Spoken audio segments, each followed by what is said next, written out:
Welcome to my new vlog. और आज मैं आप लोगों को कुछ यूनिक सा बताने जा रही हूँ जो कि मुझे खुद, जैसे कि ना, मान लो आप व्लॉग, आप वीडियो शूट कर रहे हो, आप दो चार वीडियो शूट करिए, जाके गैलरी में देख रहे हो कि अरे एक भी वीडियो नहीं है। फिर आपको पता चलता है अच्छा कैमरा खोल के वीडियो वाले बटन पे क्लिक भी करना होता है वीडियो का ऑप्शन पे ले जाने पर। वैसे ही मेरे साथ एक चीज हुआ है। मैं ना जब से मैं एकादशी का व्रत कर रही हूँ तो हम लोग उस दिन आलू फ्राई खाते हैं, मतलब वो जो बिना जूठा किया हुआ नया सा घी, उसमें थोड़ा सा जीरा, फिर मिर्ची, बिना प्याज लहसुन के, टमाटर और आलू डालकर फ्राई करके खा लो।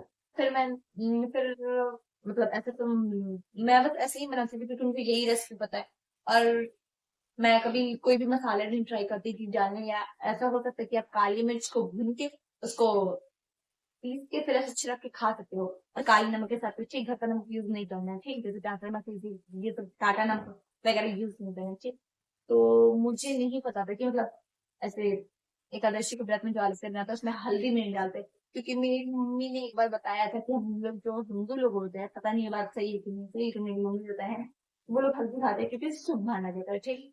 लेकिन एकादशी के दिन प्याज लहसुन को व्रत में खाते ही नहीं है, और नॉर्मल भी अगर आप व्रत भी नहीं कर रहे हो तो आप प्याज लहसुन नहीं खाओ। लेकिन एकादशी के व्रत में आप जो आलू फ्राई बनाते हो उसमें हल्दी बिल्कुल मत डालना, कोई भी मसाले मत डालो। जो जो अभी मैंने सिंपल सी रेसिपी बताई, घी, जीरा, हरी मिर्ची, आलू, बस यही डाल के काला नमक डाल के खाया करो, ठीक।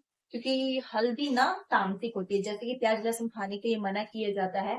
तो क्यों मना किया जाता है? क्योंकि वो तामसिक होते हैं। ऐसी बात नहीं है कि वो बहुत गंदे होते हैं, ऐसी बात नहीं है, वो तामसिक होता है। तामसिक होने का अर्थ ये है कि उनको खाने से हमारे अंदर जो भी विचार आते हैं ना, वो थोड़े बुरे होते हैं। अब मान लो आप भंडारे में गए हो, ठीक, तो आप प्रसाद खाओगे तो आपका मतलब अंदर ना खुद ही से अच्छे विचार होंगे। वही अगर आप ऐसे प्याज लहसुन खाते हो या किसी को कुछ बुरी चीजें खाते हुए देखते हो, तो आपके अंदर ना थोड़ी सी बुरी वाली फीलिंग आएगी, क्योंकि हम जैसा देखते हैं वैसा सोचते हैं, जैसा सोचते हैं वैसे बनते हैं, ठीक। तो आप, मैं ये बोल रही थी कि आप लहसुन लहसुन प्याज और हल्दी, ये तीनों तामसिक भोज्य पदार्थ में आते हैं। तो आप एकादशी के दिन प्याज लहसुन और हल्दी का सेवन ना करें तो अच्छा है। और एकादशी के दिन हमने चावल का भी इस्तेमाल नहीं करना चाहिए, हमें चावल का सेवन नहीं करना चाहिए। अगर आप व्रत है तो आप तो सेवन बिल्कुल नहीं करेंगे, लेकिन अगर आपका व्रत नहीं है तो आप कम से कम एकादशी के दिन चावल तो बिल्कुल ना खाएं। क्योंकि ऐसा कहा जाता है, ऐसी मान्यता है कि चावल में उस दिन जितने भी बुराइयां होती है या फिर कुछ बुरी चीजें आके सामने लगती है, तब चावल को उस दिन नहीं खाना चाहिए। और ऐसा भी कहा जाता है कि आप चाहे आप मतलब एकादशी व्रत करते हैं तो अगर आप भगवान को कुछ बना बना के भोग लगाते हैं, तो आप चावल की खीर बना के भोग लगाए, ताकि भगवान सारी बुराइयां अपने अंदर ले लीजिए। और इसलिए हमें चावल का इस्तेमाल नहीं करना चाहिए, चावल का सेवन नहीं करना चाहिए। चाहे आप व्रत हो तो आप तो मतलब चावल का सेवन करोगे नहीं, और आपका अगर व्रत नहीं है तो आप चावल का सेवन तो, व्रत नहीं है, व्रत है तो चावल नहीं खाना है, ठीक। चावल तो बिल्कुल नहीं खाना है अगर व्रत है तो। और अगर व्रत नहीं है फिर भी आपको चावल का सेवन नहीं करना है। और देखो, जैसे कि कहा जाता है ना कि मान लो प्रसाद का उसको 10 लोगों में बात करते खाए तो और भी पुण्य मिलता है, वैसे ही आपको जैसे ये बात पता चली कि चावल को एकादशी के दिन नहीं खाना चाहिए, तो आप भी अपने फ्रेंड्स को और अपने कलीग को, अपने कजिन को बताएं, ठीक, अपनी फैमिली मेंबर्स को बताएं।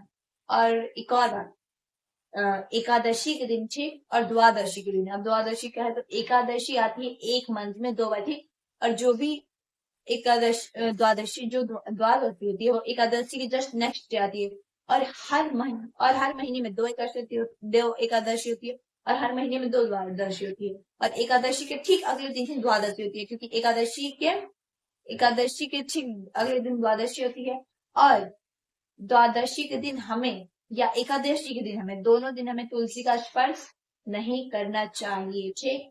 और एक बात और, एकादशी के दिन अगर आप तुलसी का भोग भगवान विष्णु को चढ़ाते हो तो 56 भोग के बराबर वो होगा, ठीक। अब आप सोच रहे हो कि अरे एकादशी के दिन तुलसी का स्पर्श नहीं कर सकते, द्वादशी के दिन नहीं कर सकते, तो भोग कैसे चढ़े? और मंगलवार और रविवार को भी आपको तुलसी का स्पर्श बिल्कुल नहीं करना चाहिए, नहीं जल देना चाहिए, ठीक। और एकादशी के दिन आप जल दे सकते हो, द्वादशी के दिन जल नहीं देना तुलसी को, ठीक। और जैसे कि रविवार रविवार और मंगलवार को और एकादशी को और द्वादशी को तुलसी का स्पर्श बिल्कुल ना करें, और रविवार इतवार को तुलसी में जल ना दे, एकादश और द्वादशी को भी ना दे, एकादशी को दे सकते हैं, ठीक। ऐसा मुझे पता है, लेकिन अगर आपको कंफ्यूजन होना तो आप जगह दूसरी जगह से जरूर पता करो, ठीक।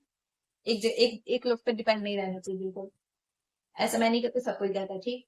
और एकादशी को हमें तुलसी का स्पर्श नहीं करना चाहिए था, हम तुलसी का भोग भगवान विष्णु को कैसे चढ़ाए।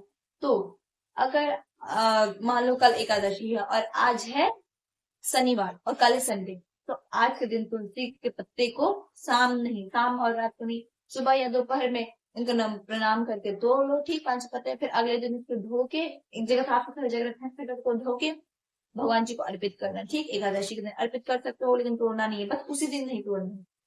संडे को, रविवार को, मंगलवार को, एकादशी को, द्वादशी को तोड़ना बिल्कुल नहीं, ठीक।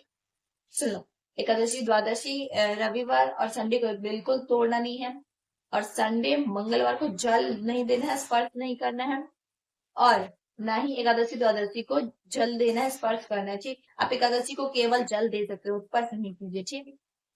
और मान लो आज संडे है, ठीक, परसों एकादशी है मंडे को, और एक दिन सैटरडे को पहले यानी कि रविवार को मान लो कि एकादशी के एक दिन पहले रविवार है और एकादशी सोमवार को है, तब शनिवार को ही तुलसी का पत्ता तोड़ ले, उसको एक जगह अच्छे से रखे ताकि वो मतलब जूठा कुछ ना हो वो, और उसको ना एकादशी के दिन उस पत्तियों को, तुलसी जी की पत्तियों को अच्छे से साफ करे, गंगा जल छिड़के, फिर भगवान विष्णु को अर्पित करे।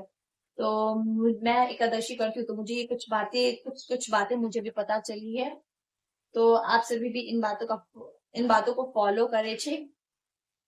और अभी मैं इंस्टाग्राम पे वो रील्स अपलोड करी थी, तो वही फॉलो फॉलो करने को आखिर तो यहाँ थोड़ी सी स्माइल आ रही है। और आज है मेरा एकादशी का व्रत, ठीक। और मैंने अभी जो कुछ भी बोला, अगर उसमें कुछ मिस्टेक्स हो तो मुझे जरूर बताएं, ठीक। और भगवान जी से भी ये बोलना चाहूंगी कि किस गलती का तो माफ करे। तो गाइस मिलते हैं आपसे नेक्स्ट व्लॉग में, आपको कुछ भी कंफ्यूजन हो तो कमेंट कर सकते हो, मैं तुरंत रिप्लाई देती हूँ और दे सकती हूँ, मतलब मैं आपको तुरंत रिप्लाई करूंगी।